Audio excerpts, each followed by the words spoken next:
Night has fallen and you're weary from travel.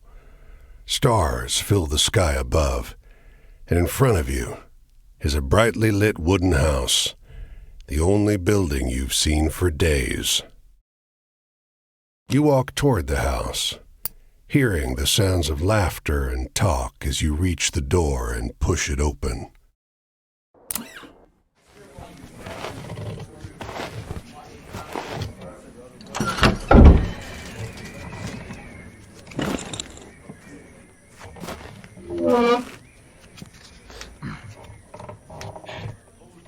You sit down and join the game.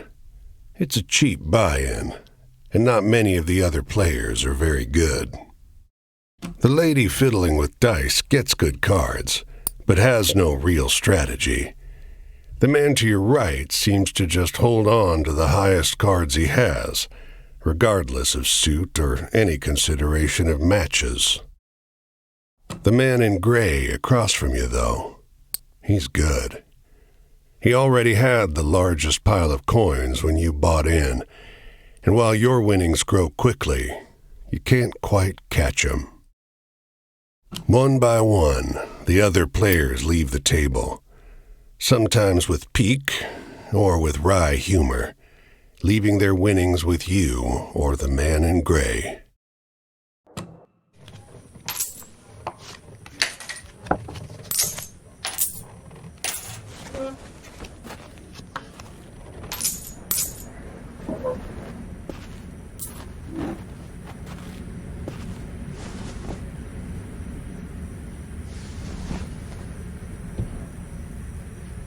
Finally, it's just you and the man in gray. He looks at you, full of humor, and winks. Last hand?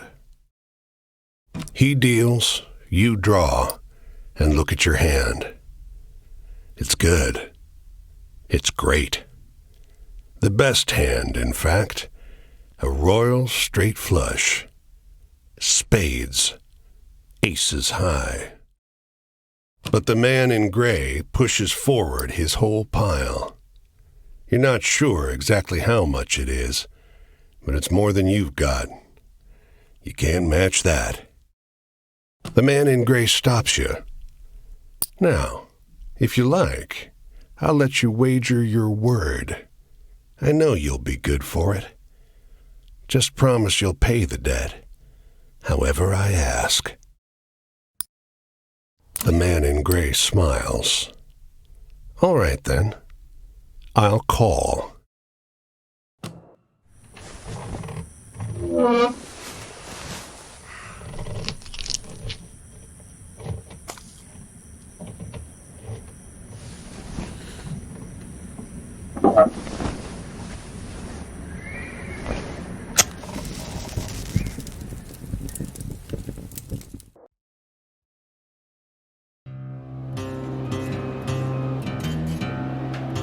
Well, your luck wasn't so good, was it?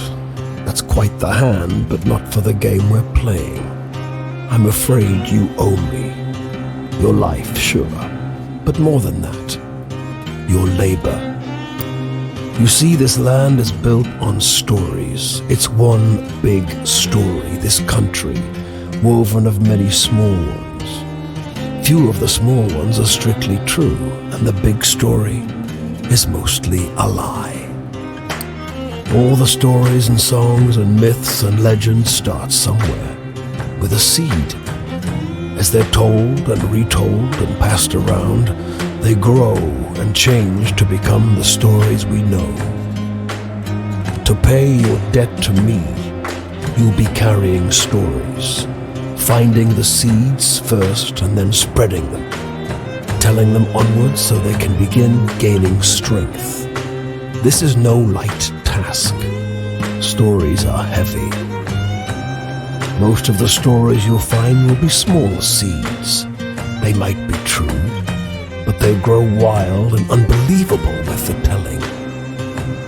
The more important stories are the true ones, the ones people will tell you about their own lives. Those often get lost in the weaves of the big story. The more true stories you can find and tell, the more you can weave that truth into the big story. Tarnish it a bit, perhaps, but isn't a dingy and battered truth better than a shining lie? Now, go ahead. You tell me a story. I'll trade you some information about your task.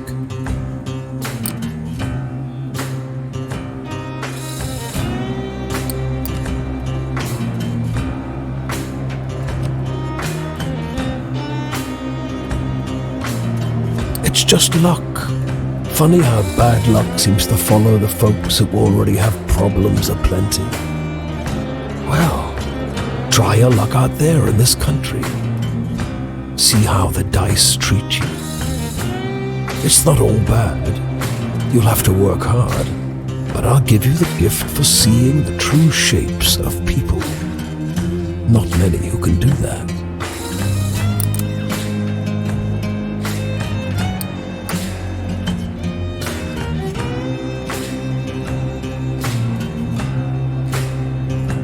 Your deepest desires, your greatest wish, heaven? Big Rock Candy Mountain? El Dorado, the promised land, that place just over the ridge where they all say that the water tastes just like the sweetest wine. Well, I don't know where that is. It's supposed to be somewhere in this country. Ask the people you meet. They're all searching for the same thing.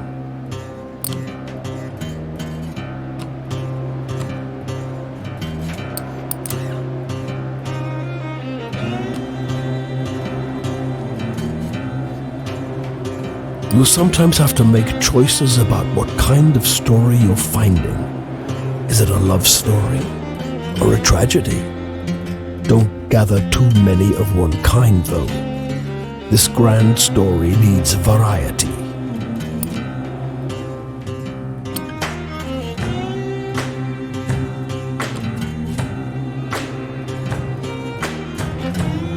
I'll strip away your flesh to make the journey easier. But still you will feel pain, hunger, weariness, thirst, and despair. They're all part of stories, a part not often told. And death, yes, but don't worry. As long as your task remains, you come back.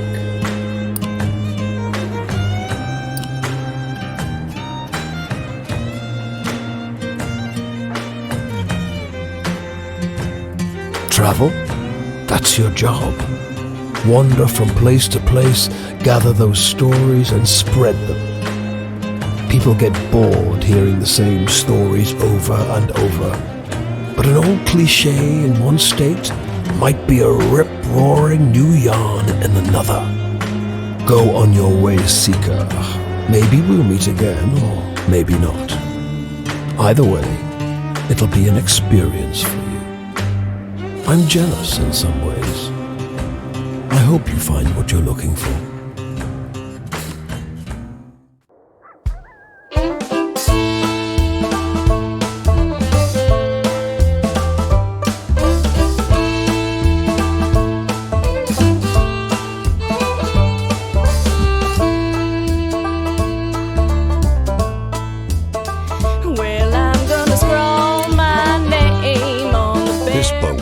Being ransacked. There's furniture piled in the front yard, ammunition heaped under the mailbox, and a crowd of clean-cut men ripping apart a car in the driveway. The two heavily armed, mud-caked women leaning over the porch railing share the same bored grin. One shouts at you, "Lend a couple innocent gals a cigarette?" You are about to hand her a smoke when those men draw pistols and shove you hard into the dirt.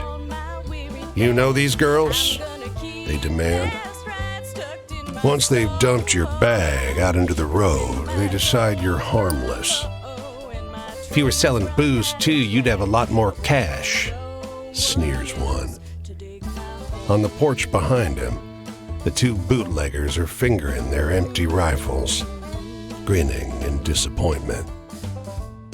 Well, I got no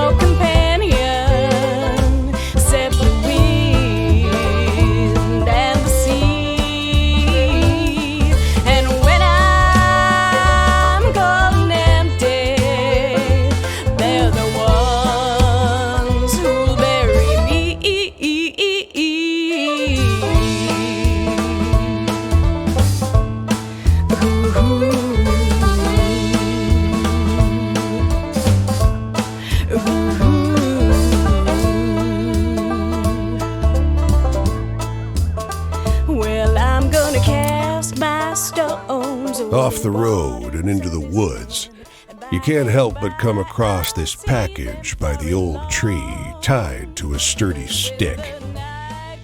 The cloth wrapping conceals, though not particularly well, something large and softly unsettled. Little eyes blink back at you from inside the bundle. The shape gives a start. Please don't tell my pa that I'm in here. It says in a small voice. Pa doesn't want to live with us anymore, but I want to go with him. Don't tell him, please. I'm hiding. His father must have been here at some point, but you sure can't see him now. Please go. He's coming back any minute, says the boy, growing agitated. He's going to see you talking to me. Please, go! He only calms down when you leave. You don't see another soul for miles.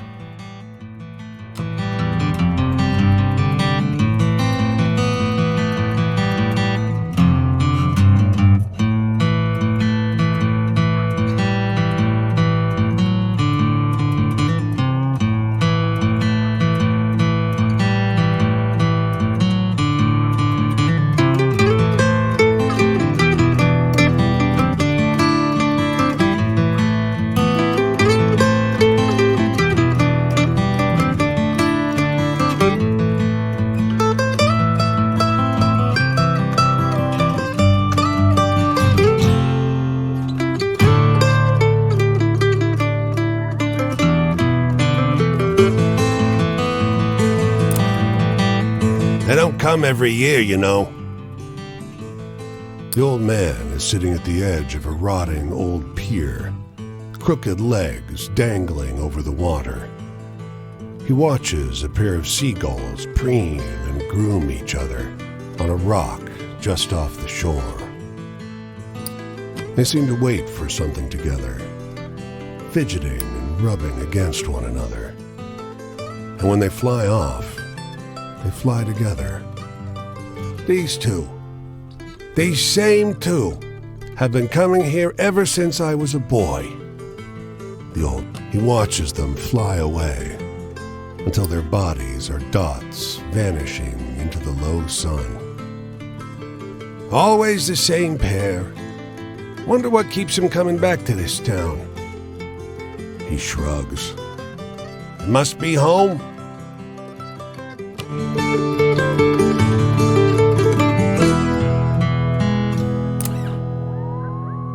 The woman walks the small town square with the poise of Betty Davis, a confident stride and inimitable mannerisms elevating the sidewalk into a plush Hollywood carpet. And wrapped around her neck, a yellow velvet ribbon, bright as an ocean sunrise. You question a well-dressed man parked outside an oyster house.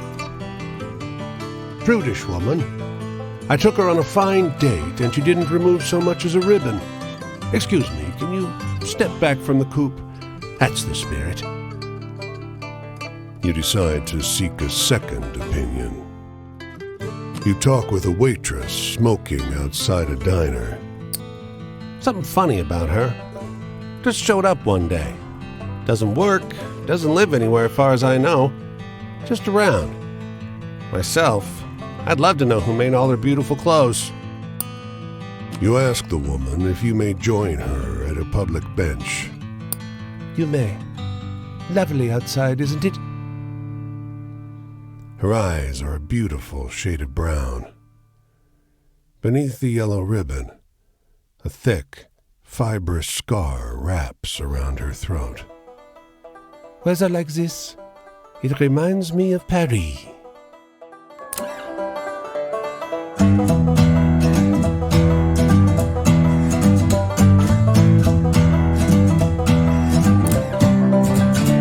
You can see storm clouds on the horizon, and you don't relish the thought of being caught wandering this rocky seaside road in the rain. Fortunately, you find the lighthouse door open with a daunting staircase before you. At the top of an ornate wrought iron spiral, you're breathless and feeling the strain on your knees. Rain already batters the walls outside. You can only knock on a heavy wooden door leading into the upper level. Muffled voices and light seep in beneath the door. "Looks like we got a visitor." Sounds like a man's voice, deep and rough. "Well, behave yourself. I'll open the door." Another man, this one with a higher, more sonorous voice. "I always behave myself." He feigns indignation, but his tone betrays affection instead. After a moment, the door unlatches from the inside and opens. The man before you is tall and muscular, with a hint of a paunch beneath his wide chest. The heavy iron knob on the door looks nearly dainty in his huge hand. "Didn't want to be out in this rain, did you? Come in." Despite the rough exterior, this room looks like a well-appointed parlor. There's a rug on the well-trod wooden floor and an enormously plush couch. And sat upon it is a stocky fellow grinning through a great hazel-colored beard. "Tea?" he offers, hoisting a teapot.